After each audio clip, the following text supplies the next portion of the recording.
Welcome everyone back to the Pommy and Oz channel. Hope we're all doing really well. If you're new around here, make sure you hit that like button, hit that subscribe button. We're really churning out the content. We're going to have a lot of draft and a lot of trade content coming up, a lot of generic AFL content, a lot of focus on the Carlton as well. As you know, I am a blue bagger. And if today what we're doing is something that you've all requested, we did drop off with doing the rivals. It was so hard to get guests. So we're kind of bringing it back. And I know a few of you who support rival clubs have said, look, I really enjoy your previews for the Carlton game. Can you do one? So what I'm going to do is every week try and take a tasty fixture, one that's got a bit of a point, a bit of excitement about, one that I'll probably take a lot of focus on anyway because I'm excited about it and I want to enjoy that game. So we've got Collingwood versus Gold Coast. So let's get straight into it. And there we are. These are the teams we're going to go with. The teams haven't come out at the time of recording this video. So if I'm wrong, I'm wrong. Who cares? But what I've done is I think that they'll bring Frampton in just because of how tall Gold Coast Suns are. But you can see there the backlines. We've gone with Collingwood. We've gone Quaynard, Moore, Maynard, Noble, Frampton, Dacos, Hoskin, Elliott, Pendlebury, Dacos, Elliott, Majacek, Lipinski, Brad Hill, and Bobby Hill, sorry. Mason Cox, Bo McCreary. Followers, Cameron, Mitchell, Adams. And the interchange, Kruger, he comes in. I think I think they'll look to try and stretch the back line. Howe, Crisp, and Murphy. On the opposite side, though, from back to front, we've gone Lemons, Ballard, Long. I think Lemons will come in just to negate the threat of their smalls. Darcy, McPherson, Collins, and Powell. Florini, Swallow, Ainsworth. Holman's going to have a big job on Nicky D. Jack Lukosius, Bailey Humphrey, Rosas, King, and Levi Casbolt, with their bench being Ellis, Weller, McAndrew, and Flanders, with the subs for both sides, Ginnivan and Atkin. And I think that that's a really solid side for both sides. I don't expect too many shocks.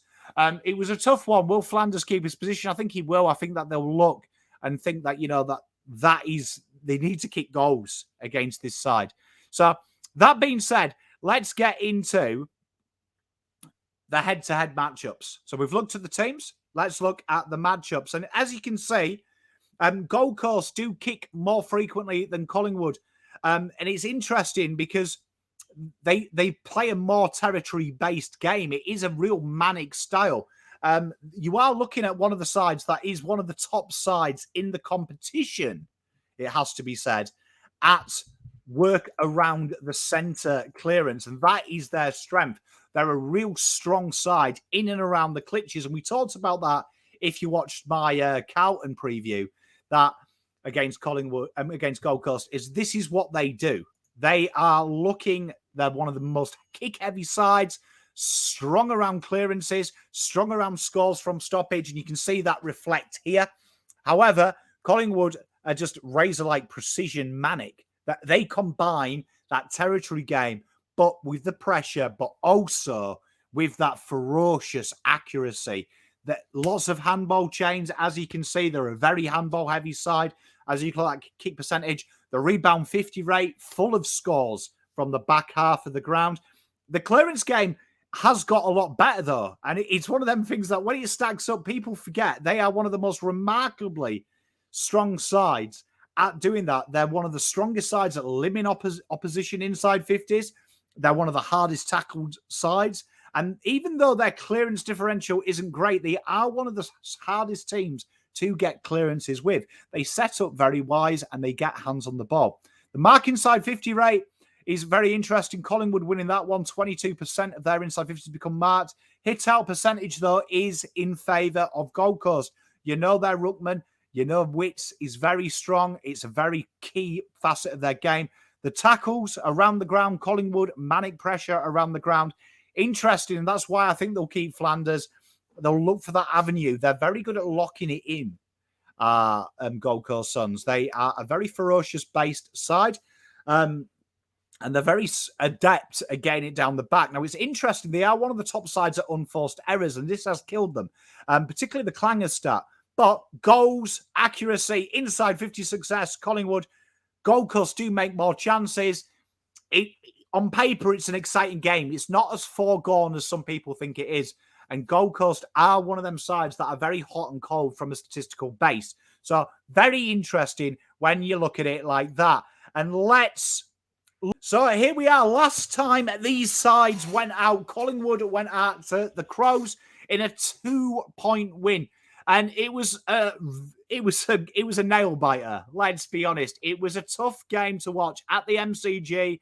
The Pies doing what the Pies do and coming from behind. And after at halftime, looking like the game was dead and buried, they had to work hard. And maybe they got a bit of a rub of the green. I don't really buy into that, but Mason Cox stood up when it was counted. You had goal contributions from Elliott, as you would expect. Taylor Adams was everywhere in the final term. Tex Walker was sensational. That is an area that you can hit Collingwood. Then marks outside 50, creating space in behind, really affecting the zones. It was a cracking game, and it was a shame there had to be a winner. But I always say good teams make their own luck.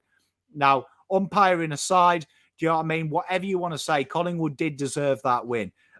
Did they get out of jail? Yes, they did. But at the end, every flag winner season has a couple of get out of jails.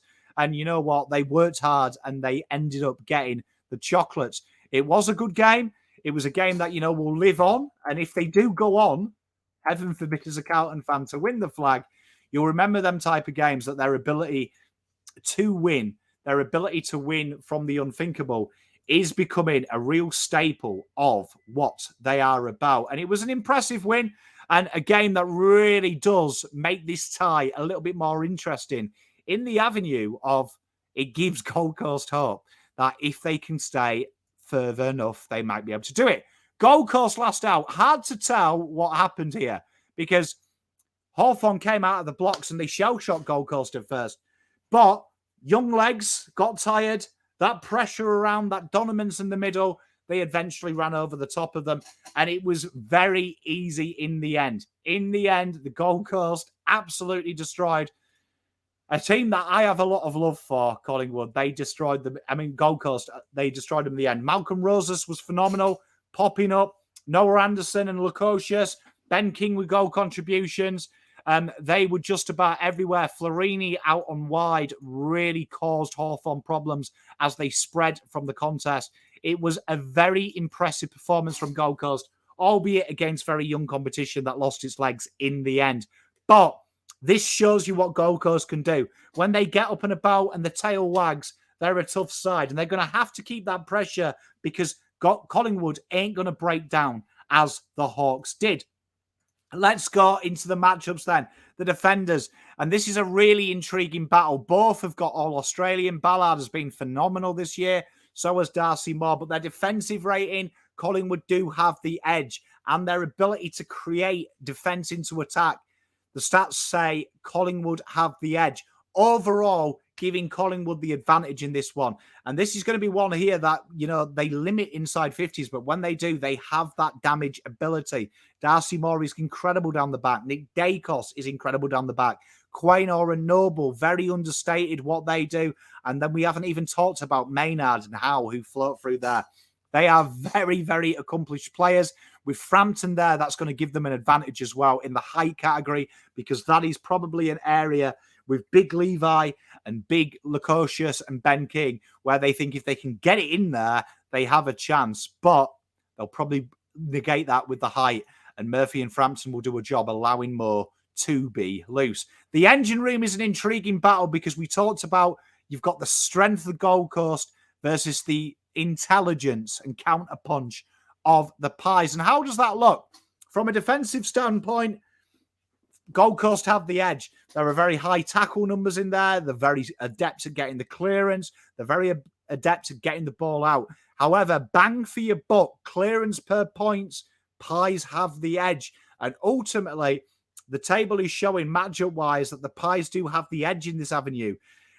It's going to be a tough one because obviously you've got Wits there, but the way that they use Cameron Mason Cox, Frampton if he's playing, it's very intelligent how they just basically effectively use them as an extra body, which will negate Wits' role. And we saw TDK, we saw Pitternet do that so successfully.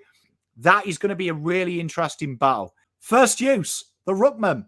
Very interesting battle, this.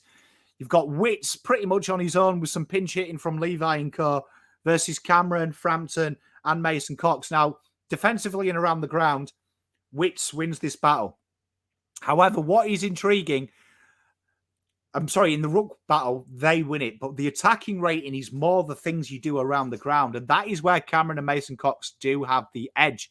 Overall, though, the stats are so overwhelming in the ruck category and the classifications, the strength categories, that Gold Coast do have the edge in this. However, it's going to be an intriguing battle because you'll notice both defensive ratings, the kind of roles that you're looking to do, the bread and butter, Gold Coast have the edge, and that is going to be something that engine room and the ruck are going to have to work overtime to starve Collingwood of use. The glitz and glam, the forward line, and this is a clean sweep for them. This is a clean sweep. Although the tackle inside 50 count isn't there, the pressure acts, their ability to turn the ball over in the back half of the ground, their ability to make it hard for rebound 50s. This is a Collingwood battleground. And especially with Hill, Majacek creating them space behind, it's an intriguing battle. So how does that stack up?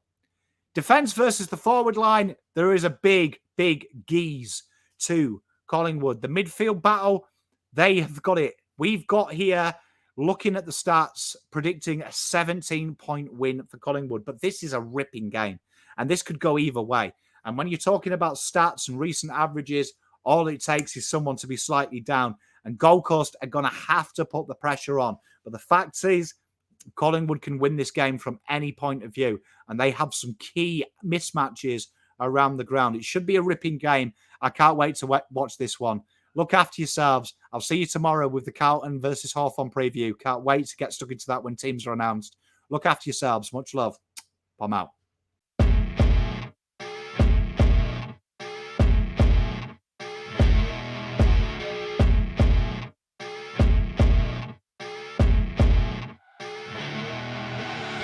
I see her rolling up, Uber black Cadillac, high heel boots and a sexy body full of tats. Baby's bad, oh baby's hella bad.